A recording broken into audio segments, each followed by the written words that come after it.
What's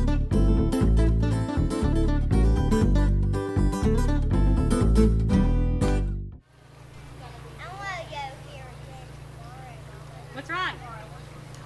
Look down. Where are we going? We go North America that way. Go Africa that way. You want to go this way? Let's see. Africa? Yeah. All right, let's go to Africa. Let's go. Oh, confusing. Oh, what's here? Some more flags and things? Hey guys, how's everybody doing today? It's your Zoo Adventure team. Steve's in front of the camera today. Leslie's behind. Hey everybody! It's awesome to have Leslie with us today.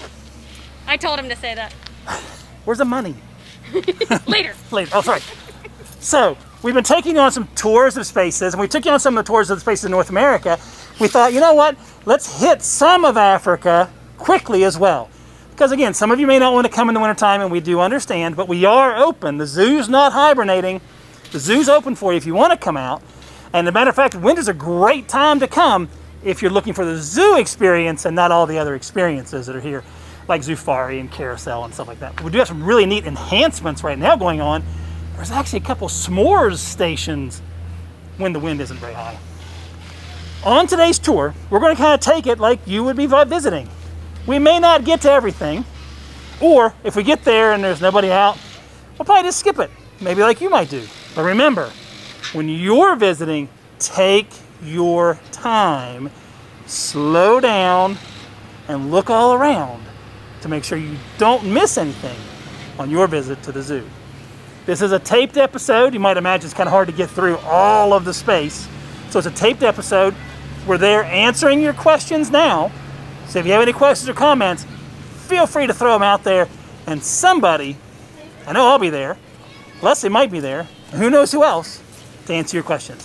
So let's continue this tour. Before we continue it, let's begin the tour. Come on.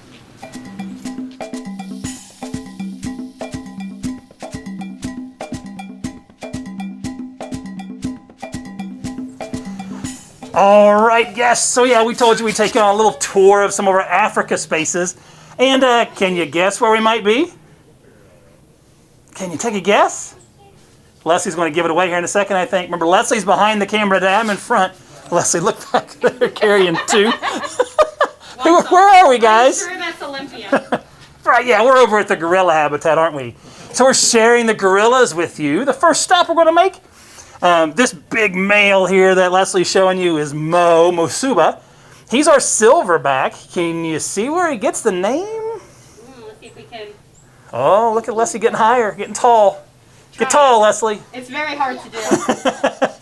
I can only go so. I'm only 5 feet. You're only 5 feet. So there you can see where it gets, and that tells us is in the group world, in the gorilla troop world, that silverback indicates that he is the dominant male in the group. That's for sure. And then over here is a younger male walking across. I am telling you now. How do you not have a? You have to have a great day here at the North Carolina Zoo. Carrying around. What are they carrying around, guys? Let's take a little deeper. Right. Yes, I know it's a white bucket. Yeah. What is it? But what is that providing them? What did we do? What are we providing when we provide those white buckets with food inside of them? Remember that? The challenging their mind, challenging them physically to do something that they might, a similar type of behavior they would do in their natural homes. You remember the word, Leslie? Enrichment! Yeah, it's enrichment. So they're challenging these animals to get to their food. And that wonderful climbing structure is another really cool form of enrichment. That's more of an environmental enrichment. Well, you guys, how do you even stop, right? You can't even. What are you doing with that? Is there? Oh, I see. So you're trying to get it out of there? Was it a carrot, maybe? I do not know who that is, guys. I wish I could tell you which gorilla that is. Leslie, do you have any clue who that might be? Dembe. Do you think it's Dembe? Yeah. So I can Looking usually at the nose. tell by the nose. Yeah? And Dembe kind of has 3 lines in the middle of his nose. Oh, nice. My other thought is because he does tend to be around Masuba. He does, too. yeah. And they do have their own like little nose vision, right? Their nose prints, yes. Kind of like fingerprints in people. Mm-hmm. That's how researchers are able to kind of tell gorillas out in their native habitat apart from each other too, when they're doing research on them. Very cool. Yeah. All right, so you're But that trying. is my best guess. No, that works. We'll take a best guess right now, absolutely. So he's trying, but let's get back to the climbing structure real quick. You said, nope, I'm going to stay here. It is hard to come away. But a climbing structure, again, a form of environmental, and the younger gorillas use it mostly. The younger gorillas are up and climbing around, bouncing around on that, having a good time. In the lower left-hand corner, you see somebody snag 2 of those enrichment buckets. So can I tell you why I think that's Olympia? Absolutely. Because she's so far away, so it's really hard to tell who's who. Mm-hmm. Though her shape and color kind of gives it away. But I've also heard that Olympia likes to hoard things. Oh, interesting. And so you saw her kind of tucking stuff under her arms. Yeah, sure. So that's my best guess of who that is. So if you ever come here and you see a gorilla kind of tucking Carrying stuff away, stuff grabbing stuff up, it tends to be Olympia. Very cool. Well, one other thing we want to share with you at the Gorilla Habitat before we move on to our next place on the tour of Africa is the food. You might have seen some of the food out there. You saw it in the buckets. You saw it it's being eaten over there. But you remember that we try to feed that restaurant grade food. And look at the gorilla diet. It's here on this sign. And some really good stuff. And you'll notice that it's all greens. It's all fruits and vegetables, primarily vegetables, that they're being fed out. And I love this image right here. Can you imagine 30 pounds of produce? That is one heck of a salad. Anybody else there? 17 heads of lettuce today? Anybody? Yes? Well, No? he's one heck of a guy, right? He is one heck of a guy. All right, guys, so that concludes Gorilla. Hang tight and see where we're headed next. Leslie, it's like you ran over here. I did. These one of your favorites or something? Well, to be honest, Yes. I don't always get to see them when I'm around. So I was very excited to see not 1, not 2, but 3. The 3 ringtails. Your counting skills always are impressive. Thank you. 1, 2, Look at them doing lima, I was just going to say something and you went with 2. 3 lima, Check out. Can you show them the Buddha pose? Look at them getting sun. These are the ring-tailed lemurs, guys, just down from gorilla. And looks like he's getting some sun there, and that's exactly what he's doing. He's kind of heating himself up. The other 2 checking things out. Pretty obvious where they get their name from, ring-tailed lemurs. Coming all the way down to the water. What a great habitat for them. A lot of things to climb on, a lot of things to jump around on. And those stumps that Leslie's showing you right now, those are actually their staging stumps. So when the keepers are working with them, and the keepers do go out there, which is really cool, they can have them station on those stumps in different locations as well to be able to give them meds, to give them treats, to make sure everybody's looking good and healthy. Found only on one island off the coast of Africa, where you've got to move it to. What island is that? Dun, dun, dun, dun, off the coast of Africa. Madagascar. I don't know why I had to sing it. But Well done. Well, you sing a little bit of everything. I've been around you long enough to know that you do enjoy your songs. So these guys, fruit eaters, frugivores, they love their fruit, and they have sharp, sharp teeth to be able to puncture through the hides of the teeth. And get this, it's kind of cool. A long time ago, when we actually did the graphic, it said there are 70 different species. It's not right anymore. Science is amazing. Remember, science is this incredible tool, and it's always helping us learn. It's believed there might be 90 or to 100 species of lemurs. Wow. Right? That's crazy how many there are and what's going on all the time as they study them. And every single species of lemur endangered. Every single species is endangered. A couple reasons. 1, they're losing their home, they're losing their habitat. And 2, they're on an island. That's the only place they're found. So being on an island poses its own unique challenges as well. So the ring-tailed lemurs of Madagascar. Red-ruffed lemurs are here sometimes too. They're out kind of either other day, depending on what's going on. So it's up to the keepers to put them out. You'll see one or the other species when you come.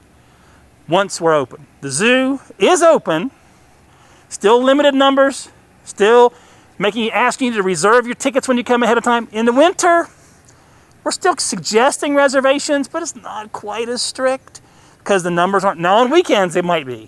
So if you want to come on a weekend, make sure you make that reservation. But during the week, you have a little bit of flexibility because we're usually not selling out to that 3,000 capacity. Ringtailed lemurs. Ready to go somewhere else? Let's check this one out. Alrighty, friends, another guest. Leslie is showing you the baboons. Well, not really, because they're not on Habitat right now. But that's about the best we can do for you. But we thought, you know what? Let's kind of sneak around and show you the new stuff going on over at the Baboon Habitat. Yeah, they're getting their own brand new renovated space, guys. And it's going to be so cool. It's going to be neat because you're going to be able to see them during the winter and the summer. They're going to be visible all the time. And you get an idea what the space is going to look like that Miss Leslie is showing you down there. Kind of be a neat little Ethiopian type ruin, kind of with our design team here. And you guys know how good the design team here is. Creating some amazing spaces for the Hamadryas baboons that we have on Habitat here. Also, did you know? Did you know? North Carolina look at Zoo you. has the largest troop of, see, I say Hamadryas, but it's probably wrong. Do you? Hamadryas. Oh, okay. So I think I'm wrong, it's fine. Baboons in the country. They're baboons. They're baboons.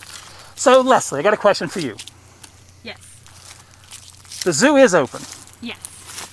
When do you think is a good time to visit the zoo? You know, so all the footage that we got today, we took today. Right. For this video. We took today, and today is what? This will air later because this is a taped episode. Pre-taped episode. Today is the 19th of January. Yep. I say these are the best days. The sun is out. Yep. It's like 45 to 50. A lot of people aren't coming, but it still is a nice walk. You might even break a sweat because it's warm enough and the sun's out. And it seems I'm sure it looks good here too. Yeah. And it seems like the animals, if it's warm enough, which we're right around that. Yep. They're out and about. I think so too. I think that October to February, March is a great time to come on a nice weather day. Now, there are some venues closed in the wintertime. Mm-hmm. We're not that busy.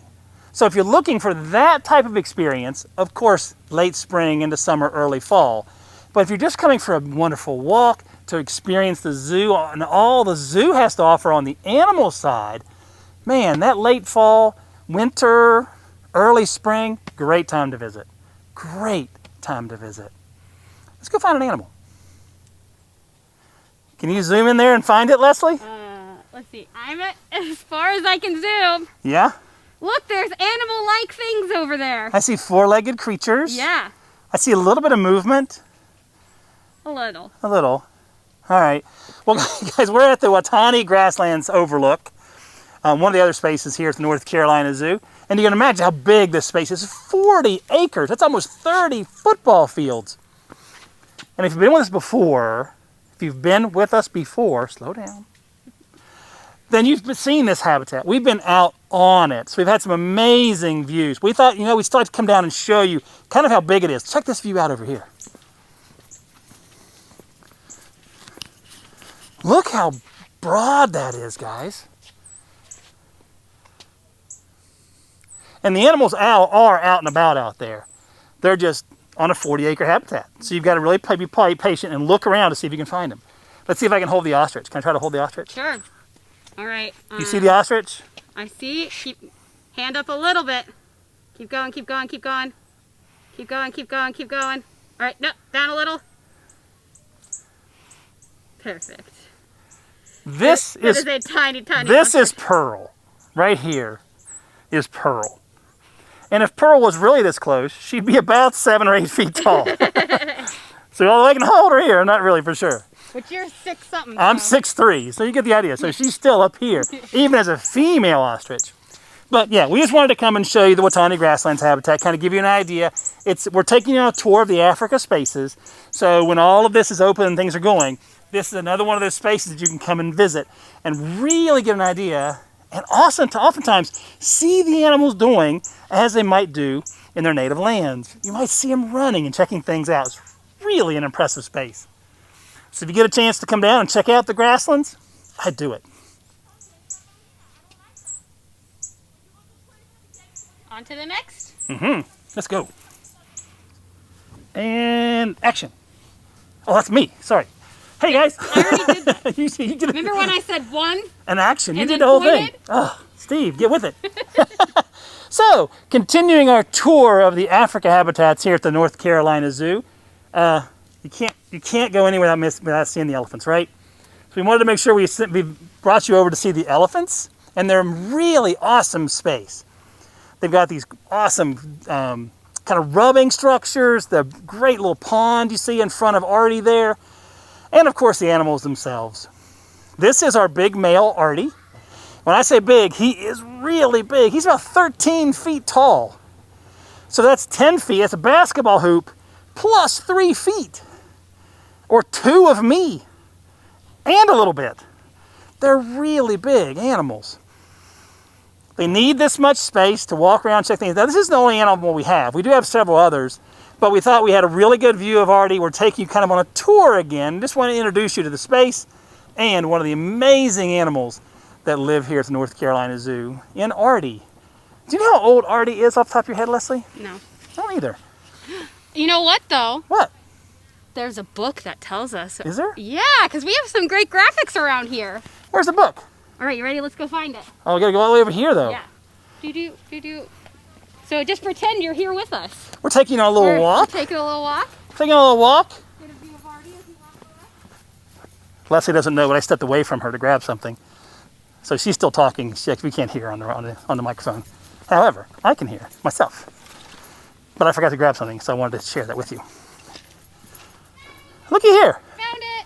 Nice job. 10 points for you today. Artie was estimated to be born in 1979. 1980 would be 2043-ish. 43 years? I'm older than he is, though. Is that right? 42. 42? Because it's 2021. 2021. He'll be No, turning 21. 22, you're right. Yeah. 42. Oh my gosh, math. Woo, that was hard, everybody. Man, hey, how good is your camera? Can you see the rhinos back? Because it's a rhino and a baby. Can you see the rhino and the baby way back there? Oh, yep. Way over here, so I can point to him. Way, I can never point on this thing. Oh, there I am. Oh, walking away, right here. Yes. Oh, it's much fun to share. But look who's closer. Artie, you gotta talk about Artie. Yeah. I do love this. Can you share this with them? I love this thing. One of my favorite biofacts. Biofacts are all those tools that Leslie uses, that I use in any of our programs, that Nikki uses in any of our programs to help make a point. Check this thing out. Any guesses? Some of you probably know. A giant thing with pointing thingies. It's a giant thing with pointy thingies. Yes, I got it right. You're a mess. Yes. But you're our mess, and we'll keep you. This is 1 molar of an elephant. Now, this is a replica. It's plastic. But it's the right size and shape. I'll stay still and you can move around. How's that? Yeah. Thanks. You're welcome. So, is it really this sharp? What's the little Sharpie thing? Yeah, this is the root. Ah, so in the gum. So this is in the gum. So if you looked into the mouth, that's what you would see. Whoa. Isn't that crazy? Mm-hmm. But when you're eating 200, 300, 400 pounds of greens a day, you better have a big old tooth. What's the brown line? That would be the gum line. Oh, okay. So this is what you would see. A lot is underneath. Yeah, a lot of it's line. anchored really strong in there. And this is the back of the tooth, this little round part. So it's kind of on a conveyor belt. Ooh, that's probably kind of loud. It's on a conveyor belt. It kind of pushes forward. They don't erupt up and down. They erupt forward out of the mouth. A couple fun elephant tooth facts. How many sets of teeth do we get? We get sets. 2. Unless you buy a set when you're older. Right, yeah. You never know. So we get 2 sets, 2 natural sets. Elephants, 2, 3, 4, 5, 6 sets of teeth. Sets of teeth. Okay. The first set's about the size of a deck of cards. The last set's bigger than a brick. Huh. Crazy. They're just massive, massive things. And they only have 4 of these molars in their mouth and the 2 tusks. And that's it. 6 total teeth in the mouth any given time. African elephants. Where'd he go? How did I lose an elephant? He's behind the He's behind the scratching sculpture. He just lost a 13,000 pound animal. Tells you how big the space is. All right, let's say Good bye see to Artie. Bye, Artie. Bye.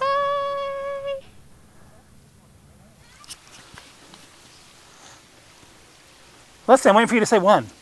1. Thank you. Time to go. Go. So we're over at the Zog Habitat for a really neat space. We're at the Zog space, and you can see the zzz because the Ogs aren't out today. And since we're taking on a little tour, as anybody would be visiting today, this is what happens sometimes, right? There's medical procedures, there's habitat concerns. Sometimes the animals aren't out, and we do understand that. But realize it's all about the care and wellness of the animals. We've got to take that into account first and foremost. With some of the rains that we've had recently, this habitat is probably loose. It's probably a little bit slippy, probably a little slick. So we just we err on the side of caution and keep the giraffe inside on a day like today. The ostrich could be anywhere in this over 3-acre habitat. And we just didn't see her. We were walking around looking for her, and we thought this is the best view we had. We thought we'd at least bring you the zebra that are in the zebra, ostrich, and giraffe community space. And it's kind of cool to be able to say you can put those 3 species together because they all eat a little bit differently. Zebra eating the grasses on the ground. Ostrich, a little bit of a grain, looking for some, sometimes eating some other insects and invertebrates they'll find out there. And then the giraffe are able to eat from up high. So you're able to kind of spread those food items out throughout the entire space. But since the zebra are out, let's share a little bit of information about the zebras themselves. We do have 3. Non-breeding group. Beautiful black and white stripes. A lot of reasons we think they're striped. We can't ask them, why are you striped? We get no answer. I don't speak zebra. But there's a few things we think about. 1, disruptive coloration. Yeah, sure, their pattern kind of helps them blend in with each other and their environment a little bit. But when you can't see where one zebra starts and one zebra stops, it's kind of hard to pick one out if you're hunting zebra. Yeah, you can kind of see it right there. There's 2. In the back, yeah, but good it point. almost looks like it's like one really large one, but it's actually 2 back there. That's a great point. A couple other reasons might be to keep biting and stinging insects away. Since they're not one blob of a color, it's been studied and found out that insects are looking for that one solid color. So being broken up like that, some biting and stinging insects may not be attracted to the zebra. A couple other things, temperature control. What? Right. A couple reasons. They live where it's hot, so having white and black, kind of be able, they can do the heat and the cold, where the black is absorbing heat and the white is reflecting heat. So in the summer, it'll help. In the winter, it'll help. And where those 2 colors meet, there might be a little tiny bit of interaction with wind. Really? I'm learning things today. Isn't that cool? Where you have a little bit of interaction between the 2. Kind of like a high pressure and low pressure in the atmosphere. Get those 2 things together, you might have a little bit of wind. Some suppositions. They've been trying to study it, but it's hard. That's our zebras here at the North Carolina Zoo at the zebra, ostrich, and giraffe habitat.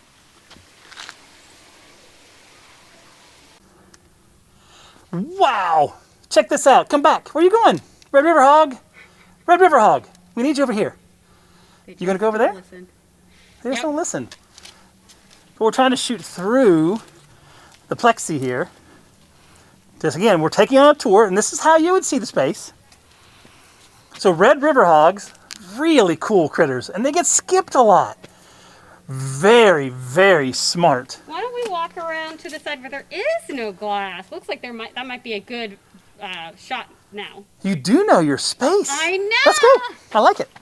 There's 2 overlooks, which is really great because sometimes it's hard to see them over there. Yeah. So we can go. Move around a little bit. I got real close to you. Sorry. Whoa. I know. They don't need to see me that good. They really don't need to see me at all. Do you know what a group of... Well, we're trying to get to the animals if you walk faster. Sorry. Do you know what a group of swine are called? I do. Fine swine? Fine? I don't know. Nope. Starts with an S. A sounder. Very good. 10 points for you today. I really did just remember that. I'm pretty sure everybody heard my excitement because I actually remembered. Yeah, it's a sounder. So let's see if we can find any of the sounder here. Any of our Red River Hogs in their sounder. As Leslie's kind of peeking. Oh, look at you being so smart. Yay. What a great shot, Leslie. Nice. Thank you. So Red River Hog's an African species. We're on an African tour. The red comes from fur. The little tassels on the end of the ears might enable them to hear a little bit better. They can actually hear grubs and bugs under the ground, using those magnificent ears. And although you can't see them on these guys very well, they do have tusks. And those tusks are used to cut the roots and tubers that make up the bulk of their diet. But if they eat both plants and animals, I'll get out of your way so you can come on the other side there. If they eat both plants and animals, virtual zoo guest scientist people, what's the fancy science word for that animal? Eating both plants and animals makes you an... Well, hint there. Nom nom nom. Ooh, you even started the word for him. That's cheating. Sorry. I don't hear anything. I like to call them nom nom nomnivores because they eat everything. Omnivore. That's not like that though. I like that. Nom nom nomivores. Because they eat anything. And the Red River Hog is a great example of that. This is not a warthog. Not a warthog, but the Red River Hog here at the North Carolina Zoo. Hooved animals and ridiculously smart. All pigs are.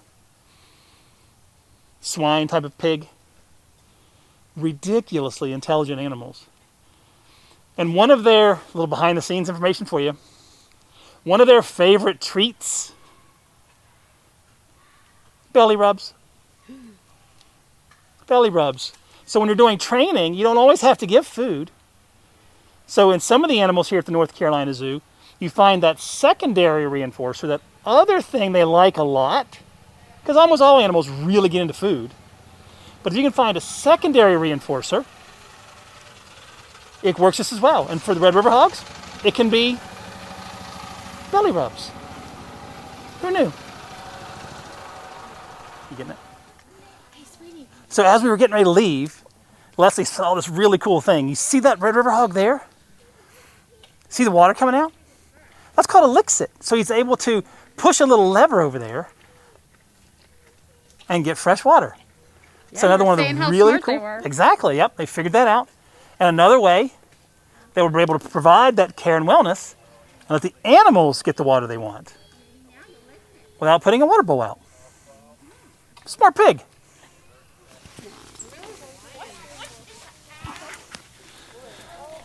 I don't know about you, Leslie, but this is my spirit animal today. This is what I want to be doing right now.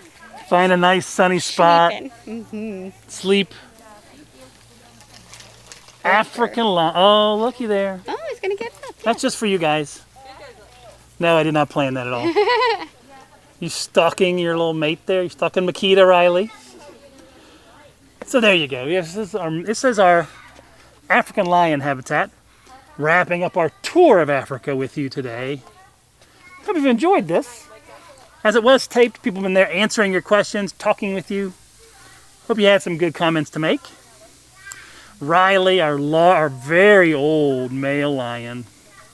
He's in his early 20s, guys. Just finding a new spot. Finding a new spot to lay down and collapse. Yes. But, well, hi, Makita. She said, I heard a noise.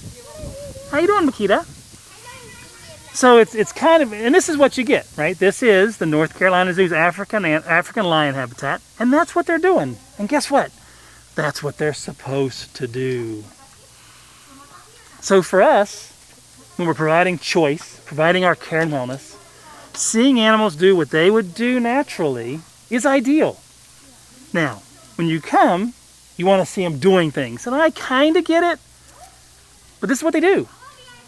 They hunt, and they sleep. And they hunt, and they rest. They might actually do this. Hold on. Shh. He's like calling. I heard that. You can kind of see his belly. It's very quiet though.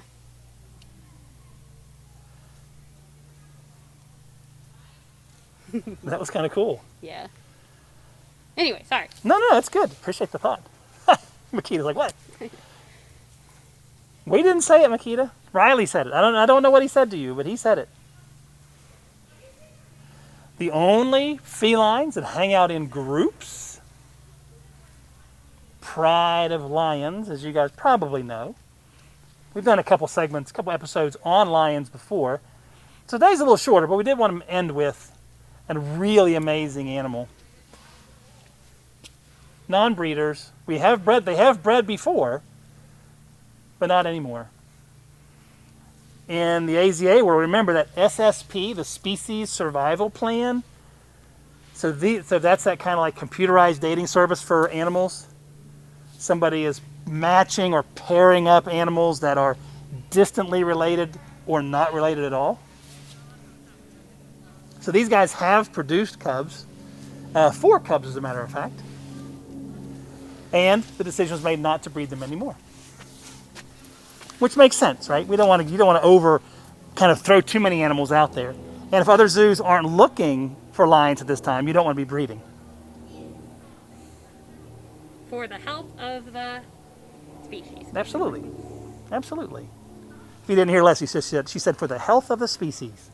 We want the healthiest group of species as possible. So. Absolutely. It's all about managing the population across the zoos, not just here at the North Carolina Zoo. But let's end with these guys on our shoulder here. So I hope you've enjoyed the tour. We've enjoyed presenting it to you. And we decided we didn't set anything up.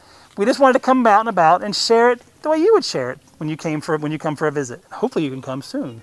We'd love to see you here at the North Carolina Zoo. But we did want to share with you a little bit. We went through some other spaces earlier and we thought we haven't shared Africa. So let's go at least hit them quickly and show you the animals in the African side of the North Carolina Zoo. The zoo is open, reservations, timed tickets, asking you to wear a mask while you're here, and that's for the safety of us, your safety, and the safety of the animals. We've seen COVID in cats and now gorillas in zoos across the nation, so we need to be careful. So it's all about safety.